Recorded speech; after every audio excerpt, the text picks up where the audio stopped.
Assalamualaikum warahmatullahi wabarakatuh. Perkenalkan, kami dari kelompok 4 yang akan membahas tentang memahami kepribadian Muhammadiyah yang beranggotakan Deni Sifarifu 281, Willy Trikunjahyo 284, Ade Dewantara 290, dan Diah Luke 303. Pada presentasi kali ini akan ada 5 submateri yang akan dibahas. Pertama-tama yang perlu diketahui bahwa kepribadian Muhammadiyah adalah amar ma'ruf nahi mungkar, yaitu memerintahkan kepada yang ma'ruf serta mencegah dari kemungkaran. Kedua kepribadian ini diterapkan Muhammadiyah secara lisan, perbuatan, maupun tulisan melalui dakwahnya. Lalu yang pertama, sejarah dan isi kepribadian Muhammadiyah. Pada periode 1959 sampai 1969, kepribadian Muhammadiyah mulai disusun pada saat masa kepemimpinan Kolonel H.M. Yunus Anis. Kepribadian Muhammadiyah ini pertama kali bersumber dari uraian Ki Hajar Fakih Utsman yang pada waktu itu memberikan pelatihan di Madrasah Mu'allimin Muhammadiyah Yogyakarta. Beliau menjelaskan tentang apa Muhammadiyah itu, yang kemudian muncullah musyawarah dari uraian beliau bersama perwakilan PWM, yaitu H.M. Salih Ibrahim, R. Darsono, Adang Afandi, dan disempurnakan oleh anggota tim yang antara lain Muhammad Wardan, Prof. K.H. Fari Ma'ruf, M. Jarnawi Hadikusumo, M. Jindar Tamimi, yang turut membahas Profesor Kasman Singodimedjo, dan Prakarsa Ki Hajar Fakih Utsman. Menjelang Muktamar ke-35 di Jakarta, bahasan mengenai kepribadian Muhammadiyah ini dibawa ke sidang tanwir dan mengalami perbaikan dari usulan para peserta tanwir hingga sempurna. Sehingga pada Muktamar ke-35 tahun 1962, kepribadian Muhammadiyah ini disahkan oleh Ki Hajar Fakih Utsman. Lalu yang kedua ada hakikat kepribadian Muhammadiyah. Kepribadian Muhammadiyah merupakan sebuah rumusan yang menggambarkan hakikat Muhammadiyah, di mana Muhammadiyah menjadi dasar, pedoman amal usaha dan perjuangan Muhammadiyah, serta sifat-sifat yang dimilikinya.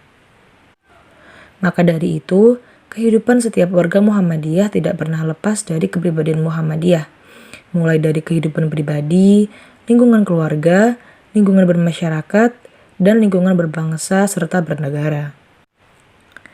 Kepribadian Muhammadiyah ini memiliki fungsi-fungsi sebagai landasan pedoman dan pegangan gerakan Muhammadiyah, yang artinya kepribadian ini menghantarkan pada terwujudnya masyarakat Islam yang sebenarnya. 10 butir kepribadian tersebut yang telah dirumuskan oleh para tokoh Muhammadiyah merupakan bagian dari pengejawantah dari Al-Quran dan Al-Sunnah Al-Maqbulah sebagai sumber rujukan utama. Lalu ada matan kepribadian Muhammadiyah.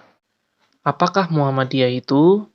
Muhammadiyah merupakan persyarikatan gerakan Islam yang memiliki tujuan untuk berdakwah dan amar ma'ruf nahi mungkar yang ditujukan kepada dua bidang, yaitu perseorangan dan masyarakat. Dasar amal usaha Muhammadiyah.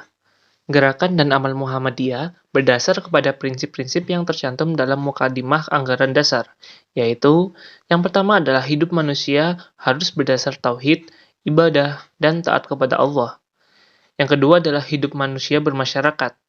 Yang ketiga adalah mematuhi ajaran Islam dengan berkeyakinan bahwa ajaran Islam adalah satu-satunya landasan kepribadian dan ketertiban bersama untuk kebahagiaan dunia dan akhirat.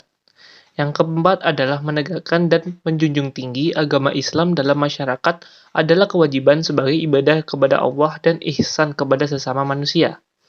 Yang kelima adalah ittiba atau mengikuti kepada langkah perjuangan Nabi Muhammad SAW. Yang keenam adalah melancarkan amal usahanya dan memperjuangkan dengan ketertiban organisasi. Pedoman amal usaha dan perjuangan Muhammadiyah. Berdasarkan prinsip yang telah dijelaskan di atas, maka amal usaha dan perjuangan Muhammadiyah berpedoman kepada kalimat berpegang teguh kepada ajaran Allah dan Rasul-Nya, bergerak membangun di segenap bidang dan lapangan dengan menggunakan cara serta menempuh jalan yang diridhoi Allah Subhanahu wa Ta'ala. Sifat-sifat Muhammadiyah. Muhammadiyah memiliki keharusan atau kewajiban untuk memelihara sifat-sifatnya. Di antara lain yaitu beramal dan berjuang untuk sebuah perdamaian dan kesejahteraan, memperbanyak kawan dan mengamalkan ukhuwah Islamiyah, lapang dada, luas pandangan dengan memegang teguh ajaran Islam, bersifat keagamaan dan kemasyarakatan, mengindahkan segala bentuk hukum, undang-undang, peraturan dan dasar dan falsafah negara yang sah, amar ma'ruf nahi mungkar dalam segala lapangan, serta menjadi contoh tauladan yang baik, aktif dalam perkembangan masyarakat dengan maksud islah dan pembangunan sesuai dengan ajaran Islam. Selanjutnya, kerjasama dengan golongan Islam manapun juga dalam usaha menyiarkan dan mengamalkan agama Islam, serta membela kepentingannya, membantu pemerintah, serta bekerja sama dengan golongan Islam dalam memelihara dan membangun negara untuk mencapai masyarakat yang adil dan makmur yang diridai Allah. Dan yang terakhir, bersifat adil serta korektif ke dalam dan keluar dengan bijaksana. Sejarah penyusunan dan isi matan, keyakinan dan cita-cita hidup Muhammadiyah.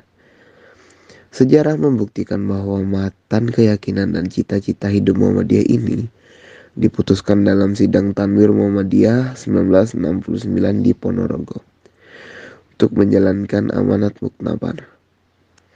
Pimpinan Pusat Muhammadiyah melakukan perubahan dan penyempurnaan terutama peristilahannya berdasarkan atas amanah dan kuasa Tanwir Muhammadiyah tahun 1970 Masehi. Adapun isi dari matan keyakinan dan cita-cita Muhammadiyah dibagi ke dalam 3 kelompok, yaitu kelompok pertama mengandung pokok-pokok persoalan yang bersifat ideologis, ialah angka 1 dan 2 yang berbunyi sebagai berikut. 1. Muhammadiyah adalah gerakan Islam dan dakwah amar ma'ruf nahi mungkar, berakidah Islam dan bersumber kepada Al-Quran dan Sunnah Al-Makburoh, bercita-cita dan bekerja untuk terwujudnya masyarakat utama adil makmur yang diridai Allah Subhanahu wa Ta'ala, untuk melaksanakan fungsi dan misi manusia sebagai hamba dan khalifah Allah di muka bumi. Yang kedua, Muhammadiyah berkeyakinan Islam adalah agama Allah yang diwahyukan kepada Rasul-Nya.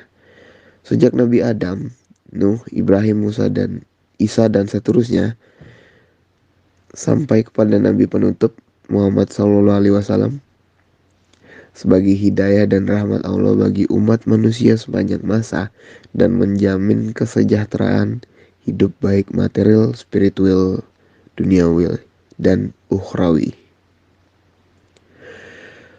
Kelompok kedua mengandung persoalan tentang faham agama menurut Muhammadiyah ialah angka 3 dan 4 yang berbunyi sebagai berikut.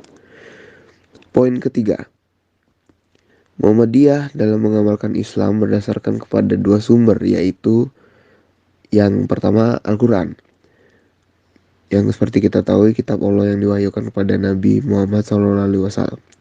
Yang kedua Sunnah Rasul, penjelasan dan pelaksanaan ajaran-ajaran Al-Quran yang diberikan oleh Nabi Muhammad SAW dengan menggunakan akal pikiran sesuai dengan jiwa ajaran Islam. Untuk poin keempat, Muhammadiyah bekerja agar terlaksana ajaran-ajaran Islam yang meliputi bidang-bidang sebagai berikut. Yang pertama, akidah. Muhammadiyah bekerja untuk tegaknya akidah Islam yang murni, bersih dari gejala-gejala kemusyrikan, bid'ah, dan kufarat, tanpa mengabaikan prinsip toleransi menurut ajaran Islam. Yang kedua, akhlak. Muhammadiyah bekerja untuk tegaknya nilai-nilai akhlak mulia dengan berpedoman kepada ajaran-ajaran Al-Quran dan Sunnah Rasul, tidak bersendi kepada nilai-nilai ciptaan manusia. Selanjutnya, ibadah. Muhammadiyah bekerja untuk tegaknya ibadah yang dituntunkan oleh Rasulullah SAW tanpa tambahan dan perubahan dari manusia. Dan yang terakhir, muamalah duniawiyah. Muhammadiyah bekerja untuk terlaksana muamalat duniawiyah atau pengolahan dunia dan pembinaan masyarakat berdasarkan ajaran agama, serta menjadi semua kegiatan dalam bidang ini sebagai ibadah kepada Allah Subhanahu wa Ta'ala. Kelompok ketiga mengandung persoalan mengenai fungsi dan misi Muhammadiyah dalam masyarakat negara Republik Indonesia. Ialah angka 5 yang berbunyi sebagai berikut. Poin kelima, Muhammadiyah mengajak segenap lapisan bangsa Indonesia yang telah mendapat karunia Allah berupa tanah air yang mempunyai sumber kekayaan. Kemerdekaan bangsa dan negara Republik Indonesia berdasarkan kepada Pancasila dan Undang-Undang Dasar tahun 1945 untuk berusaha bersama-sama menjadikan suatu negara yang adil dan makmur serta diridhoi oleh Allah Subhanahu wa Ta'ala. Baldatun thayyibatun wa rabbun ghafur. Artinya, negara yang baik, subur, makmur, maju, dan sejahtera, serta mendapat ampunan dari Zat yang Maha Pengampun, yakni Allah Subhanahu wa Ta'ala. Selanjutnya, cita-cita Muhammadiyah. Cita-cita Muhammadiyah yang ideal terkandung dalam rumusan maksud dan tujuan Muhammadiyah, yakni mewujudkan masyarakat Islam yang sebenar-benarnya. Bab 3, pasal 6. Namun, muncul pertanyaan seputar pemaknaan tentang apa isi kandungan dari kalimat menegakkan dan menjunjung tinggi agama Islam, dan apa maksud dengan masyarakat Islam yang sebenarnya. Apabila ditelusuri pada rumusan anggaran dasar atau statuen Muhammadiyah sejak berdiri tahun 1912 hingga Muktamar ke-45 tahun 2005, ternyata Muhammadiyah telah menyusun dan melakukan perubahan anggaran dasar sebanyak 15 kali, yaitu berturut-turut pada tahun 1912, 1914, 1921, 1934, 1941, 1943, 1946, 1950 terjadi 2 kali, lalu 1959, 1966, 1968, 1985, 2000, dan yang terakhir 2005. Adapun untuk anggaran rumah tangga sebanyak 8 kali, dimulai dan berturut-turut pada tahun 1922, 1933, 1952, 1961, 1987, 2000, dan 2005. Isi kandungan ADART Muhammadiyah tersebut ditemukan data rumusan, yaitu terwujudnya masyarakat Islam yang sebenar-benarnya. Dari data yang berhasil diimpun M. Jaldan 1998 ditemukan rumusan maksud dan tujuan Muhammadiyah seperti yang dimaksud mengalami perubahan redaksional yang sedikit berbeda, yakni tahun 1946 dan 1959, serta perubahan isi pada tahun 1985. Pada anggaran dasar tahun 1946 tertera kalimat maksud dan tujuan persyarikatan ini akan menegakkan dan menjunjung tinggi agama Islam, sehingga dapat mewujudkan Islam yang sebenar-benarnya. Sementara, pada anggaran dasar 1959 berbunyi, maksud dan tujuan persyarikatan ialah menegakkan dan menjunjung tinggi agama Islam, sehingga terwujud masyarakat Islam yang sebenar-benarnya. Pada tahun 1985 dinyatakan bahwa maksud dan tujuan Muhammadiyah dipandang baik dan tepat, lalu mengalami perubahan dari segi isi menjadi maksud dan tujuan persyarikatan ialah menegakkan dan menjunjung tinggi agama Islam, sehingga terwujud masyarakat utama, adil, dan makmur yang diridhoi oleh Allah Subhanahu wa Ta'ala. Perubahan tahun 1985 terjadi karena ada pemaksaan dari rezim Soeharto pada masa Orde Baru melalui Undang-Undang tahun 1985 yang isinya mengharuskan kepada segenap organisasi politik dan organisasi kemasyarakatan untuk berasaskan tunggal, yaitu Pancasila. Muhammadiyah dituntut untuk mengganti asas Islam yang telah dirumuskan pada tahun 1959 menjadi asas Pancasila, sekaligus merubah rumusan tujuan melalui proses yang sangat alot hingga menunda muktamar selama 2 tahun. Baiklah, sekian presentasi kami. Terima kasih. Wassalamualaikum warahmatullahi wabarakatuh.